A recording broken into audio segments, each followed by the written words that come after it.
fim do mundo, porque a doutrina espírita explica que Deus não cria as coisas para depois descriá-las. Mas será que não seria interessante para a nossa mudança de consciência perceber que em 11 meses tudo pode estar terminado? E então como é que você vai pedir desculpa?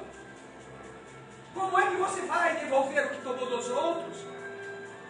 Como é que você vai ajudar e ensinar? Você vai querer ensinar o pudim no dia 21 de dezembro de 2012, quando ninguém mais vai ter tempo de fazê-lo? Instruir as pessoas com aquilo que você é capaz de fazer do bem.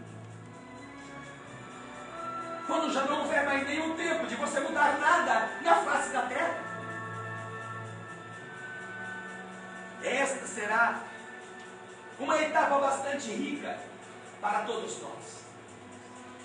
E isso não porque aconteça uma tragédia no dia 21 de dezembro, mas porque nós estamos vivendo a época mais importante da nossa existência.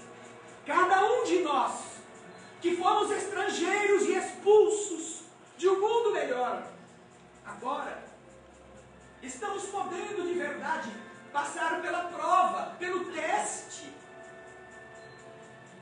em que nas virtudes, no esforço da bondade, no desejo de ajudar as pessoas aflitas, de instruir, ajudar o progresso, melhorar as instituições, a gente diga ao Senhor: Senhor, eu nunca prestei direito, nunca fui decente, já fui expulso de um outro mundo, porque não era bom, mas eu estou não querendo mais ser expulso de novo.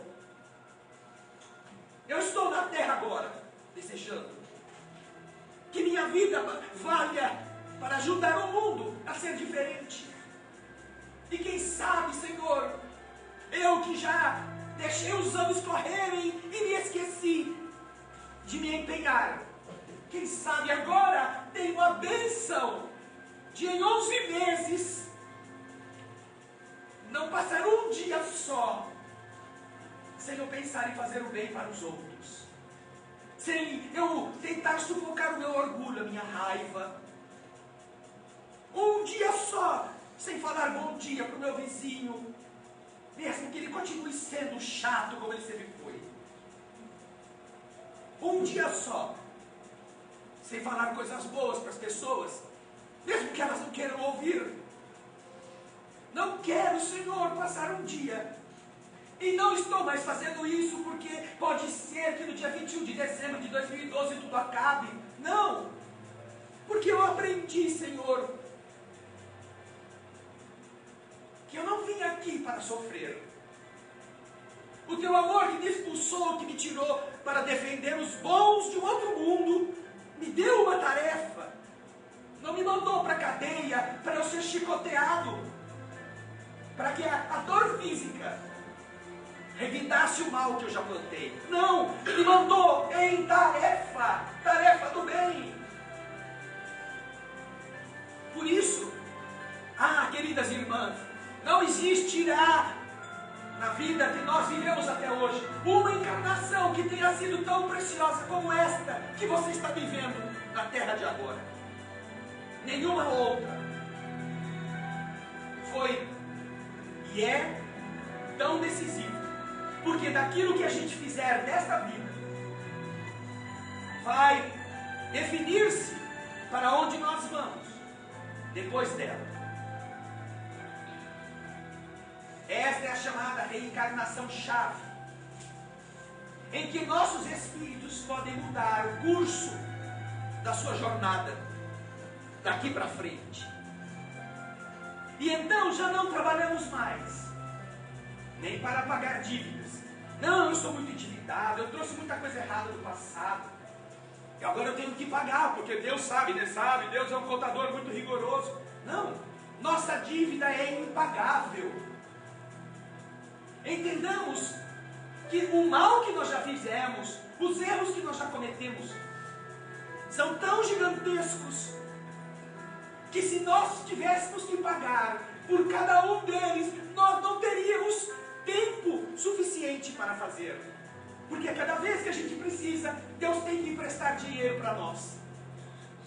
Eu preciso ir lá pagar, então Ele tem que te dar um corpo novo, uma mãe nova, um pai novo, uma vida nova, para você viver e depois que começar a fazer alguma coisa, começar-se a contabilizar as coisas boas que fez. Só que Deus te emprestou de novo. Por isso, na verdade, é que nós somos o único grupo que está em expiação.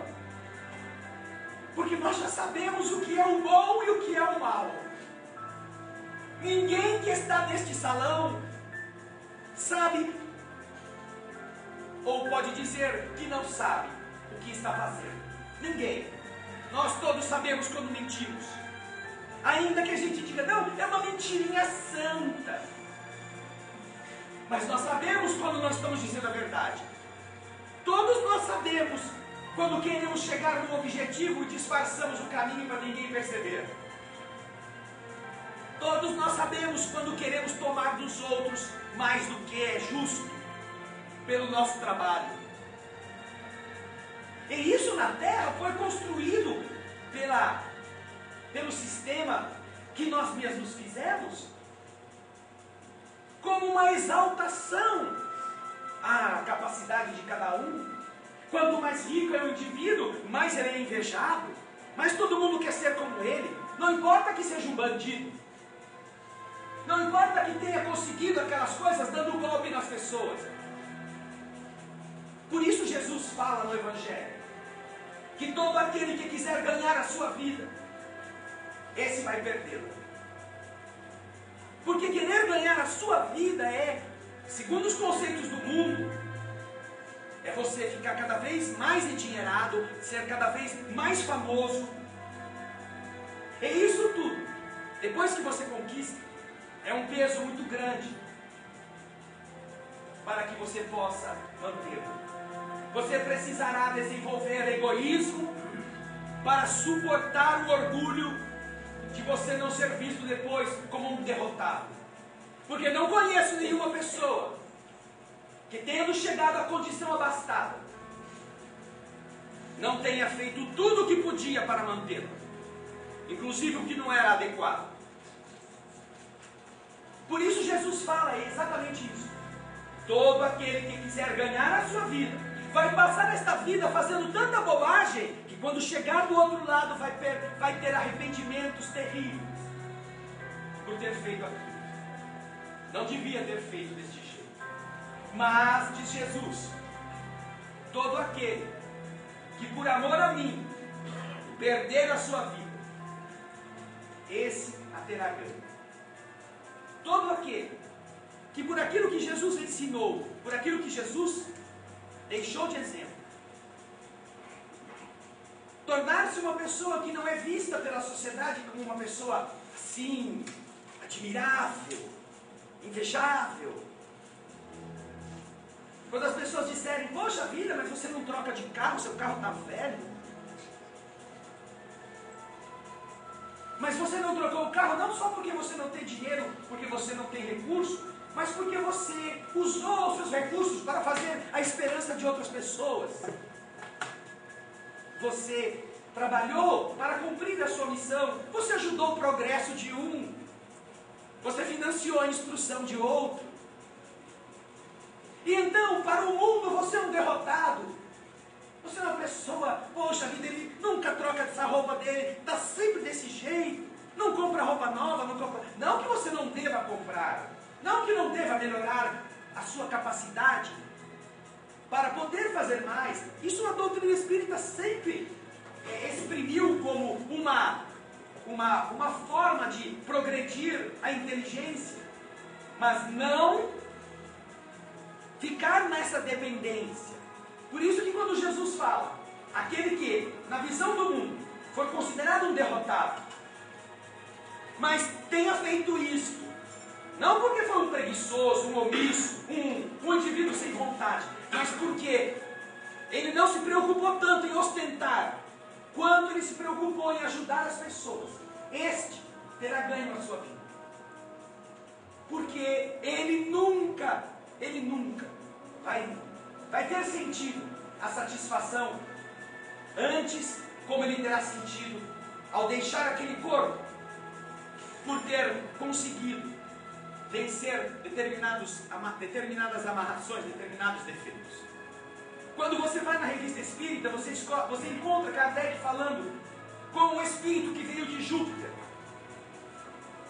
Um espírito que está morando em Júpiter e que vivera na Terra poucos anos antes. E ele diz que ele viveu na Terra nas duas últimas encarnações. Uma como um oleiro, um homem que fazia potes de barro. O nome dele é Bernard de Palissy. Você encontrará este depoimento dele na revista espírita. Um homem que foi muito respeitado, um artista do barro naquele período em que ele viveu. Mas ele diz que depois que ele morreu como Bernard de Palissy, ele renasceu como uma mulher muito, muito humilde, muito sofrida, muito desditosa, que viveu mais ou menos 30 e poucos anos e morreu com muitos sofrimentos que as condições da terra daquela época lhe impuseram. E foi graças à reencarnação dela como mulher, não como grande artista Bernard de Palissy, graças a essa mulher que vivera 30 e poucos anos no mundo, que ela deixou a terra e o mundo espiritual concedeu-lhe, por ela ter obtido, pelos exemplos vividos, a honrosa condição de renascer em Júpiter, segundo os espíritos, o planeta mais avançado do nosso sistema solar. Para isso, é preciso vencer determinados problemas. E a Terra está passando por este momento, exatamente, separando uma coisa da outra.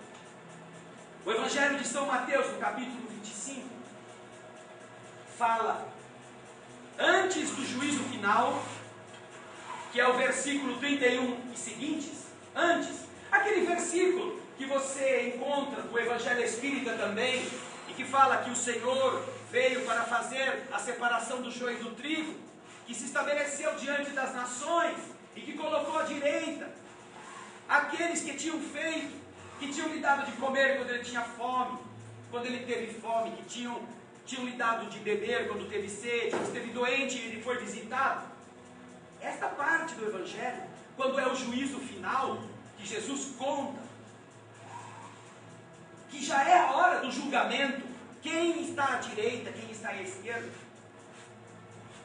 No capítulo 25 do Evangelho de São Mateus, não é do Evangelho Espírita, capítulo 25. Está logo depois da última parábola que o Senhor conta e que nos evangelhos canônicos antecedem o juízo final.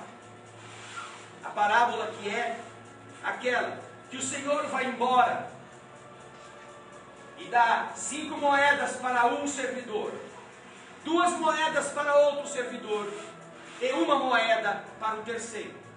A chamada parábola dos talentos. Esta parábola dos talentos é a que antecede o julgamento. Quando o Senhor volta, chama os 3 servidores. Ele deu diferente em função das capacidades diferentes, não porque ele gostasse mais do que tinha dado 5 talentos. Chama o primeiro, que recebeu 5, trabalhou e conseguiu outros 5. Recebe então os 10 talentos e diz: bom e fiel servidor, porque foste fiel em pouca coisa, eu te constituirei sobre muitas outras. Entrai no gozo do vosso Senhor, entrai na alegria do Senhor que volta. Chama então o segundo. O segundo fez a mesma coisa, recebeu 2 talentos e trabalhou com eles enquanto o patrão estava fora. Quando o patrão voltou, entregou 4 talentos, 2 e mais 2 que ele trabalhou e ele produziu.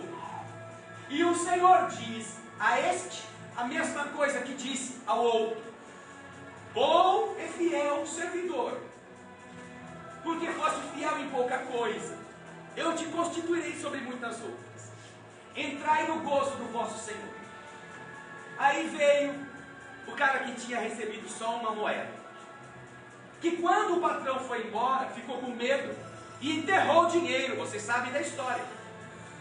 Quando ele ficou sabendo que o patrão voltou, foi lá, cavocou o chão, pegou a moedinha e foi lá na frente do patrão. Ai, eu sei que o senhor é um homem rigoroso, um homem muito duro. Eu tive medo do Senhor, então eu peguei e enterrei a moeda para não perdê-la. Então aqui eu estou trazendo de volta, estou devolvendo o que é seu. Servidor mau e preguiçoso. Se você sabia que eu era rigoroso, deveria ter colocado esta moeda na mão dos banqueiros. E que quando eu voltaria, me pagariam com juro por advertência. Retire-se dele o talento e entregue-se ao que tem 10. Porque mais se dará aquele que já possui. E depois, mandando atar as mãos e pés do servo infiel, este foi colocado, foi atirado. Termina aí a parábola dos talentos. Todos nós recebemos valores, já os desenvolvemos. Não somos criaturas primitivas que não sabemos o que fazer, que acabamos de sair da selva. Somos espíritos, cada um dotado da sua bagagem, que está na terra individualmente para cumprir a missão. O Senhor vai cobrar. E então agora, vamos fazer de conta que só tenhamos 11 meses. Será que não podemos produzir mais do que estamos produzindo? Será que não podemos parar de xingar as pessoas, de falar palavrão? Será que não podemos parar de ter inveja dos outros, de prejudicar o caminho dos nossos adversários? Será que não podemos parar de querer ganhar e ganhar e ganhar e somar? Daqui a 11 meses você não vai ter o que fazer com todo o dinheiro que você juntou. Se de verdade isto ocorrer. Aí as pessoas pensam assim, né? Ah, mas se eu começar a fazer o bem agora, e quando for 21 de dezembro não acontecer nada, como é que eu fico? Como é que eu fico? Para vocês terem a ideia de como nós estamos entorpecidos em relação ao esforço no bem que já deveríamos estar fazendo, não agora que alguém maluco aí inventou que 2012 é o fim. Há 2000 anos nós estamos atrasados. Faz 2000 anos que nós fomos ensinados no que deveríamos nos empenhar. E vamos e voltamos, e vamos e voltamos, e vamos e voltamos 19, 20 séculos. E ainda guardamos raiva das pessoas. Ainda lembramos do mal que nos fizeram. A doutrina espírita fala que fora da caridade não há salvação. É um dos capítulos. E o livro dos Espíritos nos traz qual é a visão de Jesus sobre a caridade. Sabiam disso? Lá no livro dos Espíritos tem uma pergunta em que Kardec indaga das inteligências do mundo espiritual como Jesus entendia a caridade. É a pergunta 886. E nesta resposta, resumida em uma frase muito poética, nós encontraremos como Jesus via a caridade. 3 coisas: benevolência para com todos. A gente ouve falar essa palavra benevolência, mas não faz nem ideia às vezes o que ela significa. Benevoluntas, boa vontade. Boa vontade para com todos. Primeiro item da caridade como Jesus a entendia. Não é como Kardec a entendia, como São Tomás de Aquino a entendia, como Francisco de Assis a entendia. É como Jesus a entendia. Boa vontade para com todos. Você levanta da mesa, deixa o seu prato, porque a sua escrava vai lavar para você. Você tira a sua roupa do banheiro, larga tudo no chão, nem no cesto coloca, porque tem alguém que vai fazer isso. Boa vontade é você ver o trabalho dos outros com você e ajudá-los, a que eles não tenham que carregar a gente nas costas. Boa vontade é você levar o seu prato para a pia, jogar a sua comida no lixo, e quem sabe um dia dizer, deixa que eu lavo o prato para você não ter tanto trabalho. Você já fez a comida. Vamos ficar aqui, eu lavo, você enxuga. Boa vontade. O que eu posso fazer para te ajudar? O que você está precisando? Na convivência da família, nós temos o primeiro laboratório da boa vontade. A vontade do bem. A vontade de diminuir as dores alheias. Mas não é só com nossos parentes, que Jesus deixa claro isso. Boa vontade para com todos. Você trabalha, então é boa vontade com o seu funcionário, boa vontade com o seu chefe, boa vontade com o seu patrão, boa vontade com aquela pessoa nervosa que chegou no guichê que você tem que atendê-la. Boa vontade com o hóspede, boa vontade com aquele que você tem que servir. Porque não existe boa vontade só para uns e má vontade para os outros. Primeiro conceito da caridade, que a maioria dos espíritas também se esquece. Porque muitas vezes os espíritas passaram a imaginar que a caridade é dar comida, é transformar o centro, é transformar a obra divina num restaurante, num albergue, num hotel, coisas assim. Esquecendo de fazer a tarefa interior da caridade, que é tornar-se caridoso. Ah não, eu vou lá no centro, eu dou passe toda quinta-feira à noite. Ah, e fora isso? Ah não, fora isso, a minha vida eu tenho que cuidar para eu ganhar meu dinheiro. Você não conversa com ninguém, você não visita um doente, você não tem paciência com quem está se queixando.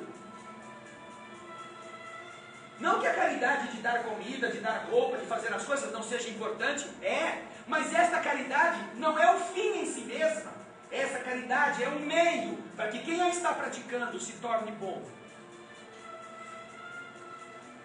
Por isso é importante lembrar do que Jesus está falando. Boa vontade para com todos. O centro espírita não é um lugar onde a gente vai ser bom na hora em que está lá. E depois fora dele não há mais o que fazer nesta área. Eu já fiz a minha parte. Não. É um lugar onde você encontra pessoas amigas, pessoas que têm o mesmo ideal que você vê que você não é um louco alucinado, que só você pensa em fazer o bem para os outros e não tem mais ninguém. Não, a gente é um conjunto de louco manso e a gente se apoia. Então ótimo, vou continuar a fazer. Mas o cristianismo não é para ser vivido no centro espírita, na igreja evangélica, na igreja católica, para ser vivido no mundo. Boa vontade para com todos. Primeiro conceito da caridade de Jesus. Segundo conceito, indulgência para com as imperfeições alheias. Indulgência quer dizer tolerância. Você saber que aquela pessoa tem problemas, tem limites, tem erros, mas você não ficar jogando isso na cara dela, não ficar criticando. Ter paciência, não ficar realçando os defeitos daquela pessoa.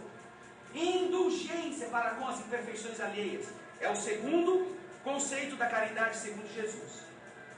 E o terceiro, que está no livro dos Espíritos, é o perdão das ofensas.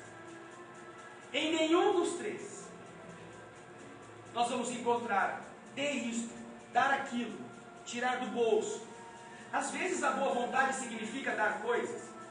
Às vezes a indulgência exige que você corresponda à necessidade da pessoa, promovendo-a com algum recurso. Mas nada disso significa realmente a preocupação principal. A transformação da terra, queridas irmãs, queridos irmãos, vai depender de vocês. E quando vocês entenderem que tem 10 meses e alguns dias, e isto for uma espoleta, isso for um catalisador, isso for um acelerador da sua responsabilidade, você vai entender isso, e a partir desse momento não vai mais perder tempo.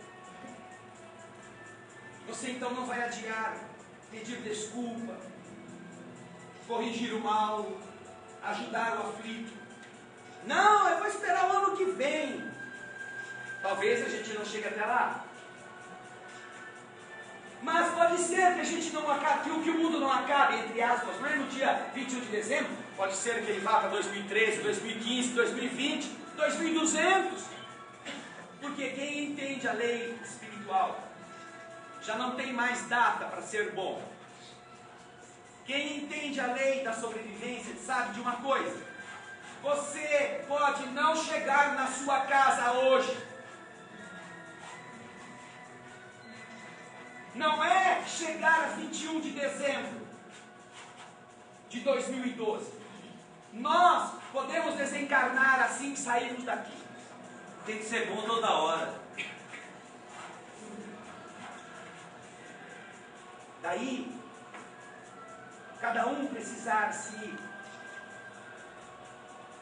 mentalizar, se determinar a estabelecer um padrão que corresponda a isso que você descobriu, que você relembrou, que você é.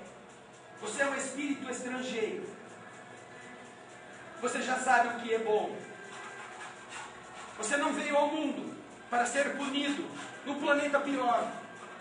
Deus olhou para você e falou: meu filho, você não está bem adaptado aqui nesta sala de aula, mas eu vou mandar você para a sala mais anterior a esta, para você ajudar a professora a coordenar e ensinar os alunos que estão lá, porque você já aprendeu o que eles sabem.